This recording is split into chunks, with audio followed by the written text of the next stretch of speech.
I read somewhere that you learned to play your father's guitar. Did he play it himself a lot?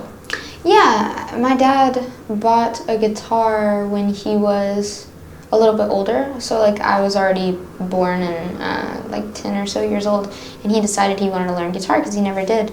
So he bought it and started teaching himself, and then when he wasn't using it, I would take it into my room and teach myself songs, and eventually ended up buying my own guitar.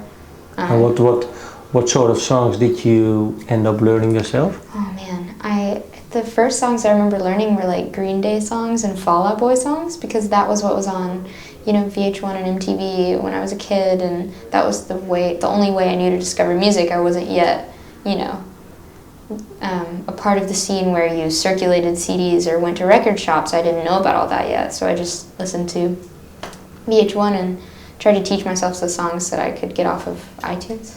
What was the best song you could play when you were that age? Oh my gosh, the best song that I could play... You mean like the most difficult one? Or my favorite one? Yeah, your favorite Oh man, one. I used to play this Fall Out Boy song, Sugar We're Going Down, all the time, off of their record that came out, I think it was in 2005, 2006. That was such a great record. I have so many memories of being a kid and just spinning that. What makes this a great record for you? It makes it a great record, I think, because that was like a seminal pop punk record, and it was kind of those bands before I ever listened to hardcore, like actual punk. Those were my like jumping off point, because I didn't have an older sibling or anybody to introduce it to me, and that was the first kind of alternative music that I heard. And I just really fell in love with it, and I was obsessed with that record. And I used to listen to it on the bus, on the way to and from school all the time, and I would sit in my room and teach myself their records front to back. That, like My Chemical Romance and Green Day. How do you think those records influence you in your own songwriting? Oh man, so I think that those records had elements of pop punk and heavier music, but they also had like a pop sensibility. So they had, you know, complex lyrics, or they had aggressive styles, or unpopular political views in the records, but they also were like just great, well-written songs. And so then, you know, from there I got into more and more aggressive music and heavier songs, bands that were more on the fringe of music culture. And I think that the reason why I fell so in love with that is any teenage kid that gets into that scene is just looking for a way to channel the emotions that they're dealing with. And so that's something that manifests itself, I think, still in the music that I play now. I grew up listening to music whose primary use was a catharsis for difficult or challenging emotions of anger, pain, or discontent. And that carries over into whatever genre you want to apply it to. It doesn't have to be just punk or hardcore. Yeah, because your own music is something different from punk and hardcore. Oh, absolutely. Yeah. It's like seemingly diametrically opposed. It's almost opposite, but you know, I think they bear more similarities than people might realize on a surface level. I played a show with this band Touche Amore in California years and years ago, and I remember thinking that the crowd would hate me because I was so different from their music. But they ended up really liking it, and this guy came up to me afterwards and said, "Hey, you know, good show." And I was like, "Oh, I didn't know people would be into it." And he said, "No, honesty transcends genre." I was like, what a cool thing for a guy to say. But it's true, you know? I think vulnerability and expression works in whatever medium. What did your first album do to you? The success and... Do to me? Yeah. I think it made me more introspective. It also made me more aware and more intentional about the music that I create. I had so few aspirations for this record. You know, I thought that it would be a side project that I released and then returned to touring with my band. And I did not know that we would ever be remotely nationally successful. I didn't even think that I would be internationally successful. And so when people, you know, started giving the record attention, whether that means listeners or publications, I started to be more critical and, well, not critical, but maybe discerning. Like, I cared more about what was being said in the lyrics. And so I think, like, now making this new record, I didn't want to censor or edit myself any, and I still wanted to talk about those topics that are important and need to be discussed, but I wanted to be careful the method that I use, and I wanted to be deliberate with what I say, because now I'm aware of, you know, my position as an artist in the world. And still, you know, whether I am a big artist or a small artist or somewhere in between, there's a level of responsibility I have with that to make the most honest art and the most useful art that I can. You said the method. What do you mean by that? The method in which I discuss it. So, like, rather than write songs that, I mean, on Sprained Ankle, I feel like the songs are purely just expressing what I was feeling at the time and laying that emotion in the moment bare and creating art about how I feel in order to get it out, to externalize that feeling. But I never revisited it to think critically about the motivations behind it, or why, or perhaps how to deal with or move on from that. It's just sort of a static song that captures an event in life. And that's all right, because it's useful to validate emotions and say, you know, sometimes people feel like this, it's okay, it shouldn't be something we're ashamed of. But I wanted to speak about things in a much more analytical way and say, you know, if I'm going to paint a picture of how I feel at a given time, I'd like to explore more about the relationships in my own life, other people's stories, see how it affects them, how it affects others, and the role that I play inside the larger scheme of humans. It seems to me I read your lyrics and I wrote down lyrics to every song, which I found, well, the most interesting lines from those songs. Okay. Is it all about you, or do you also write about someone else's stories? Or so all of the songs on the record are told from my first person point of view, but there are stories that there's no songs in which I am speaking as another, but there are songs in which I focus on stories of my friends, stories of people that I know or my family members. Yeah. It sounds to me, not every lyric, but there is a breakup in these songs. Is it true? Oh, with a partner. Yeah? Yeah. Yeah. Was it hard to write about it? Because I think you, for example, in appointments, you say, if you don't want to talk about it, just say so. Would you say, suggested I talk to somebody again who knows how to help me get better. Until then, I should just try not to miss any more appointments. For me, I thought those lines, I was thinking, well, what are you are so honest in this lyric. Did you think twice about maybe writing this down and singing it and sharing it with the world? I did. And I think that there's always that impulse to keep those things private. But again, you know, I don't think we should shy away from being honest about real experiences that we have. And in fact, you know, I tried on this record, say with a song like Appointments or Sour Breath, to depict, you know, if I want to write or process the end of a relationship, I can do so with direct excerpts from conversations we've had and not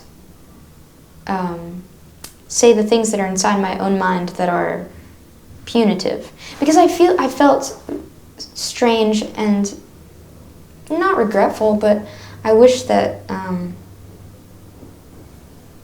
Sprained Ankle I had not, felt so or taken such a victimizing attitude, because it's true that when relationships unravel, there are situations in which it's neither party's fault. It's not anyone's fault. And I think it's okay to speak honestly about that.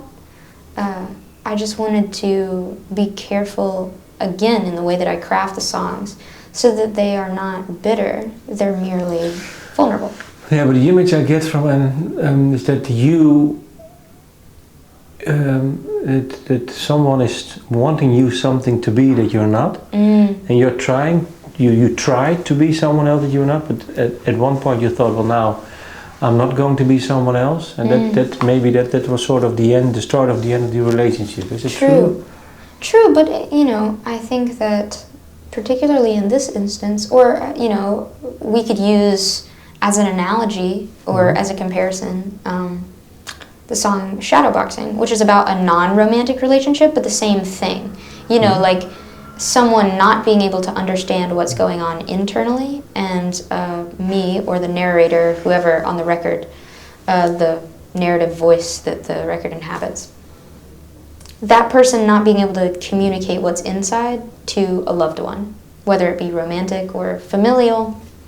And yeah, like maybe the songs are about another person wanting me to be something that I cannot be, but I think not in a way that they want to change or unfairly manipulate me, but in a way that I had to learn to prioritize coping or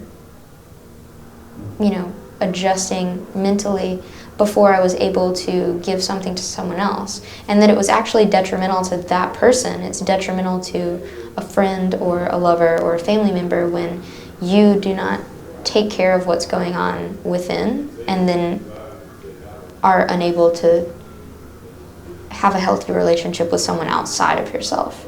And so in a certain sense, it's as much my fault for having not dealt with those things correctly. And if there's a necessary break in a relationship, then that's totally understandable, and neither person is forcing it upon the other or hurting the other intentionally. But you could say that maybe when you got this insight, that you first tried to look inside and then see how you go into a relationship. Could it have been that maybe this could have resulted in maybe the relationship blossoming again? Well, maybe in some instances, if people choose to apply it to their own life, I think so. Yes, that's possible. In this instance, it's more just that I took that information as a lesson. I took that experience of breaking, ending a relationship, and used it to look at the things, instead of victimize myself and say, I've been hurt by this experience and I can't believe that this thing has been done to me. I took it and tried to make it a lesson of how I could have acted better within that relationship, and tried to use it to learn so that I did not make the same mistakes again. And ultimately it made me more merciful with myself. How hard was it that this relationship ended? When was it, and when did you start writing this album? Well, it was very early on in the writing process. It was probably, it was almost 3 years ago. And so also another thing about this record is that the first two songs, Appointments and Sour Breath, are about a relationship, but the rest of the songs are about platonic relationships. Okay. And so I think that that's one thing that maybe, especially that I see, sometimes people will get hung up on romantic endeavors as like the most important or crucial part of a person's life, when maybe there are equally as rewarding and meaningful and also equally as painful experiences that happen in platonic relationships.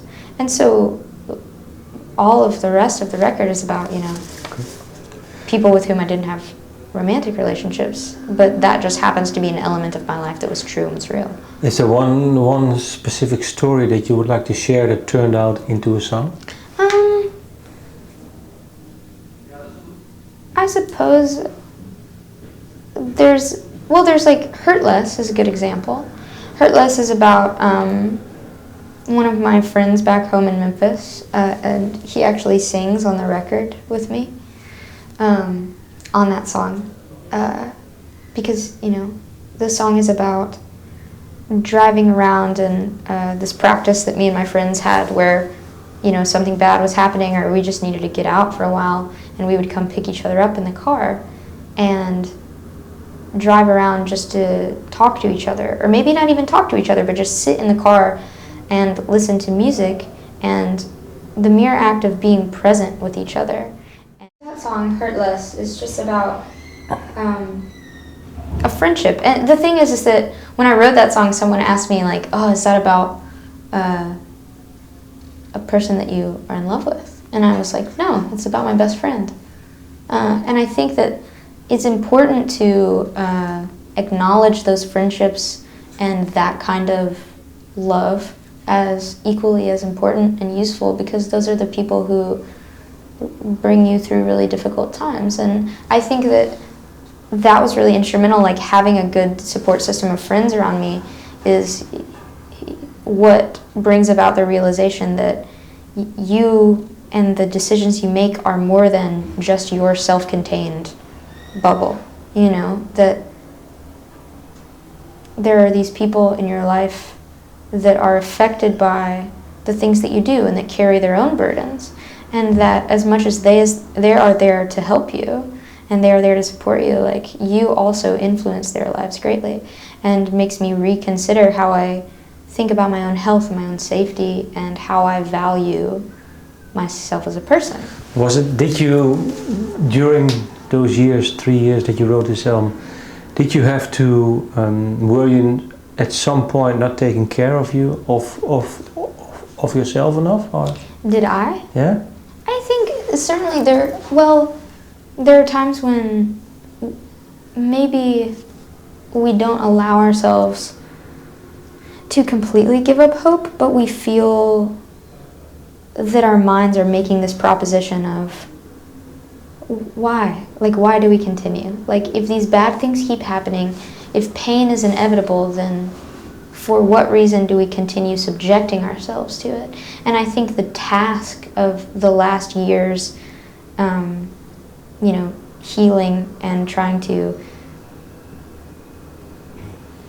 have a healthier outlook on life is something that's mirrored in the record, that's creating hope and choosing to opt for hopefulness even when it seems like there's more cause for despair, to carve our own sort of optimism.